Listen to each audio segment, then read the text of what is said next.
5 things to know about China's record surge of warplanes near Taiwan. A mix of nearly 150 People's Liberation Army Air Force fighter jets, nuclear-capable bombers, anti-submarine aircraft and airborne early warning and control planes have entered Taiwan's air defense identification zone since Friday, according to Taiwan's defense ministry. This can be done via radio warnings, anti-aircraft missile tracking or fighter jet intercepts. At no time during the surge of Chinese flights has it been suggested that actual combat was imminent, but the Western analysts say China is able to make several points without firing a shot in anger. This is a well-thought-out program from Beijing, meant to be carried out over months and years, with several interrelated goals, said Jacob Stokes, a fellow in the Indo-Pacific Security Program at the Center for a New American Security. The first is political military signaling to try to intimidate the government in Taiwan and exert China's claim to the self-governing island, Stokes said. The second is getting PLA pilots and associated military support personnel experience conducting these types of operations under different conditions, which will increase their capability to fight if called upon to do so, he said. The third is to force Taiwan's military to scramble aircraft in response, which helps wear out Taiwan's smaller air force and pilots, Stokes said. They also say extensive coverage of the flights in domestic Chinese media is designed to shore up support for Beijing's campaign to bring Taiwan under its control.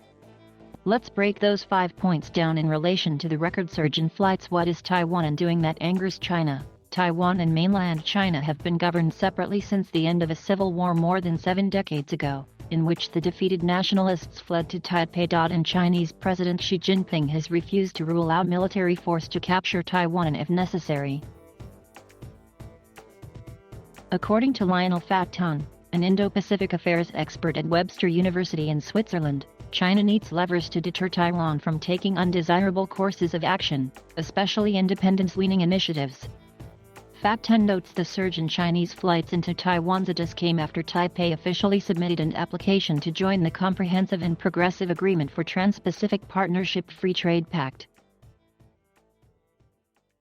It's the kind of action Beijing will not countenance. There is only one China in the world and Taiwan is an inalienable part of China's territory. With regard to the CPTPP, we firmly oppose Taiwan's accession to any agreement or organization of official nature, Chinese Foreign Ministry spokesperson Li Jianzhao said in a tweet on September 23.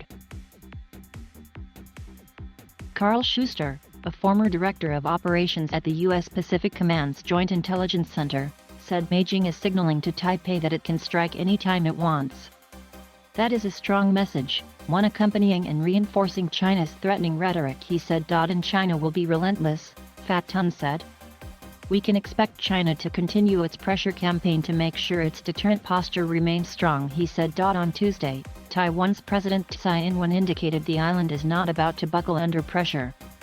Amid almost daily intrusions by the People's Liberation Army, our position on cross-strait relations remains constant. Taiwan will not bend to pressure, but nor will it turn adventurist, even when it accumulates support from the international community, Tsai wrote in an op-ed for U.S. magazine Foreign Affairs. How does this help China gain military experience? Should Beijing decide on a full military campaign against Taipei, the PLA will need detailed intelligence on what kind of response it will get from Taiwan's forces. Sending dozens of warplanes into Taiwan's ATIS helps paint that picture for the PLA. The PLA is testing and developing an assessment of Taiwan's ability to detect and willingness to respond to air threats. It is also recording Taiwan's response times, tactics, and air intercept procedures, Schuster said. The increasing number of PLA aircraft involved in the TaiwanA DIZ incursions also develops the PLA's ability to work with the large number of military assets that would likely be deployed in combat. Coordinated air operations involving large numbers of aircraft at a large distance is more complicated than small unit operations close to home base, said Schuster. The air controller's view of the battlespace is less accurate at 100 nautical miles than it is at 10. Adding aircraft increases that complexity. Schuster said, to his knowledge, the latest PLA flights represent the largest concentration of Chinese military aircraft ever operating that far from their home bases. So it's possible the large-scale flights could continue. Essentially, the PLA needs the practice. The U.S. Air Force and Navy consider it routine but still train for it at least annually. The PLA does not have that experience, Schuster said. What about Taiwan's military assets? Taipei doesn't have as many military aircraft as China does, and its fleet is older, too. If Taipei tries to match the PLA flight for flight, it will find itself in serious trouble, the analyst said. Most of Taiwan's fighter force is nearly 30 years old. Every scramble stresses the airframe. As planes age, they develop fatigue cracks in their airframe structure, Schuster said. China probably is hoping that its incursions may lead Taiwan to choose between imposing maneuvering limits on its fighters or remove them from service for refurbishment, he said. But Taiwan may not be rising to the bait, said Peter Layton, a fellow at the Griffith Asia Institute in Australia. Taiwan is, however, publishing detailed track data that includes PLAAF aircraft types. This means can identity aircraft type by non-visual means, that is long-range electronic means, he said. What are the messages for Taiwan's friends? Past instances of larger incursions of PLA flights into Taiwan's airs have come after nations that support Taipei have done something that angers Beijing. For instance, an incursion of 25 PLA planes in April came a day after the U.S. Secretary of State warned Beijing that Washington was committed to the defense of Taiwan.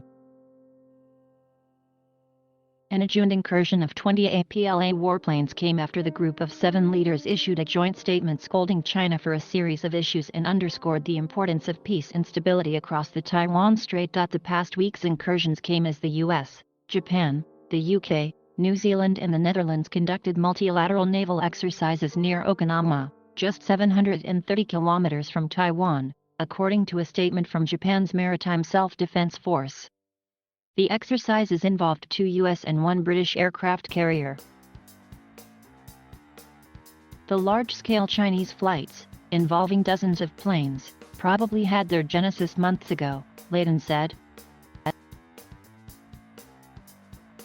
Thank you for watching. Please subscribe.